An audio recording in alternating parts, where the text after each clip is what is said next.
朋友们，每次拿到抽血报告，是不是心里像在等期中考成绩单一样？血糖、胆固醇、肌酸酐稍微高一点，就开始紧张、坐立不安，心想：完了，我的身体是不是又出问题了？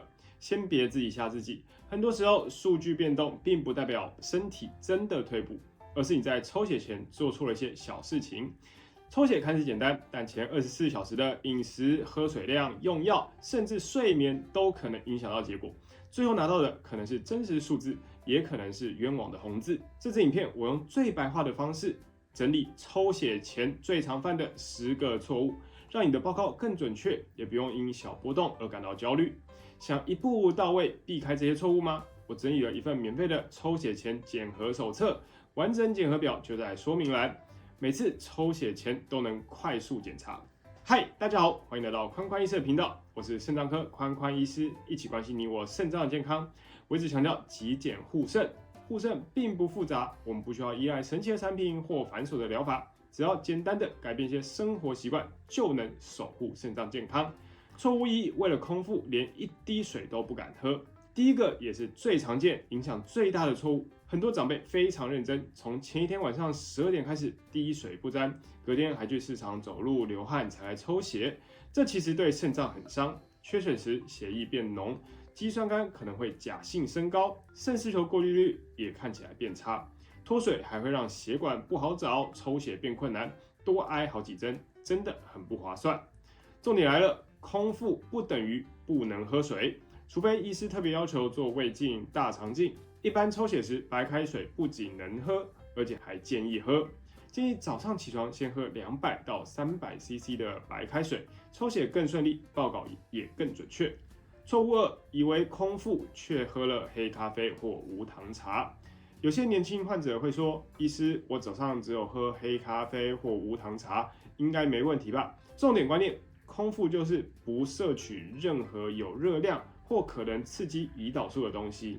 黑咖啡或无糖茶看起来没热量，但带风味进入消化道，可能会影响神经反应、血糖和胰岛素，让空腹血糖、三酸甘油脂等指标不准，对肾脏病合并糖尿病的患者尤其重要。最安全的原则就是抽血前8小时，除了白开水之外，什么都不要喝。黑咖啡等抽完血当做小奖励，安心又省事。错误3，怕影响报告，擅自停吃慢性病药物。很多患者会问我，医师，明天抽血，我的血压药还要不要吃？担心药物影响报告，就自己停药，其实更危险。想象一下，没吃血压药，早上血压飙到170、180，对肾脏微血管来说就是压力，甚至是伤害。抽血的目的是看你平常服药的控制状况，所以血压药、心脏药、甲状腺药都应照常用白开水服用。例外是降血糖药或胰岛素，因为空腹怕低血糖，抽血前可以先暂停，等吃完早餐再来服用。不确定时，提前问主治医师就好，别自己当医师停药，风险比想象的还大很多。错误4，抽血前临时抱佛脚去剧烈运动。这个错误常常出现在很认真的患者身上。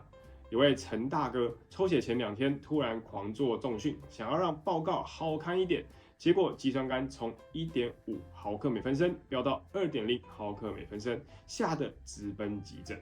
原因很简单，肌酸酐是肌肉代谢产物，剧烈运动、重训或马拉松都会暂时增加血中的肌酸酐，让肾功能数字看起来假性恶化。运动很好，但抽血前48小时建议维持平常活动量，例如散步或轻松骑车，别临时高强度训练，这样抽血的数字才会准确。错误5，隐藏自己偷偷吃的保健品。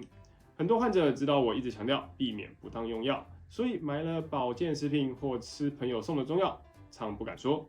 结果抽血报告一出来，肝指数、肾指数莫名升高，我就找不到原因了。像现在很多人会吃生物素 biotin 来保养头发和指甲，虽然不伤肾，但会干扰机器检验，让甲状腺甚至心脏相关的数值看起来异常。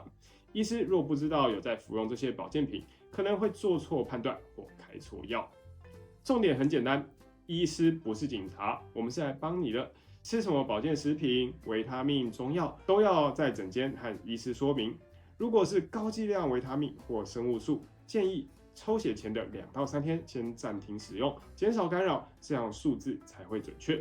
错误6，抽血前1晚吃大餐慰劳自己。有时候抽血前正好遇到连假或喜酒，前一个晚上吃了高油脂、高蛋白的食物，隔天空腹8小时也难以完全消化。高油脂会让三酸甘油脂、胆固醇偏高，大量肉类或蛋白质会暂时拉高尿素氮，鼻温，让医师以为肾脏负担变重。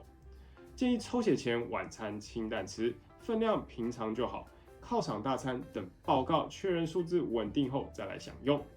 错误7，生病、发炎或熬夜去抽血。身体是一个整体的系统，感冒、肠胃炎、尿道发炎或前一晚熬夜都是急性压力状态。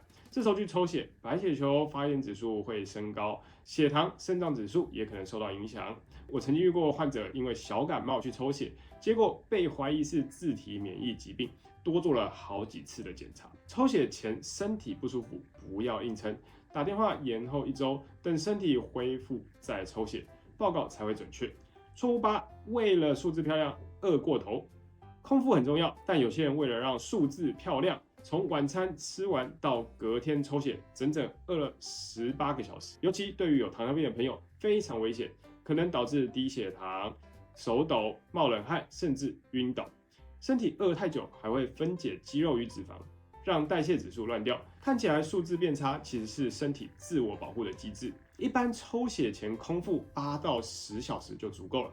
特殊血脂的检验最多空腹12个小时，请依照医师指示，不要饿过头，保护自己比数字漂亮更重要。错误9，刚换新药就急着看效果。有些病患很注重健康，但上周才调整血压或降尿酸的药物，就急着去抽血看效果。身体并不是机器，药物要达到稳定的浓度并影响代谢，通常需要4到8周。如果太早抽血，数字没降，你会灰心，医师也可能会误判，再加重药量。给身体时间，按照回诊安排抽血就好，慢慢来才是王道。错误10，看诊前1天才去抽血。最后一个错误不是身体的问题，而是时间安排。很多人为了方便，会在看诊前1天才去抽血，想说隔天就可以直接看报告。但一些特殊检查的报告需要时间，像是慢性肾脏病，常常需要特殊检验，例如尿液微量白蛋白或免疫抗体，通常要3到5个工作天。太晚抽血，报告还没出来，看诊时就会缺数据，白跑一趟。最理想是回诊前1到2周抽血，让数据准时到医师电脑，诊间才能充分讨论你的努力成果。讲了这么多，只是希望大家不要因为一次抽血小失误就过度焦虑。健康管理不是一次考试，而是一场长期生活习惯累积。守护健康，重点不是盯着每一次的数字，而是把好习惯融入生活。喝足够的水，规律活动，遇到疑问勇敢问医师，不乱碰偏方。大方向对了，偶尔数据小起伏，也不代表世界末日。以上这10个抽血地雷，下次检查前记得先复习一下。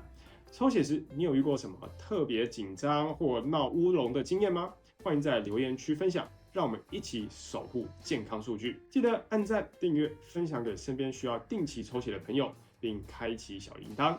也别忘了点击说明栏下载抽血前检核手册，一步到位，避开错误。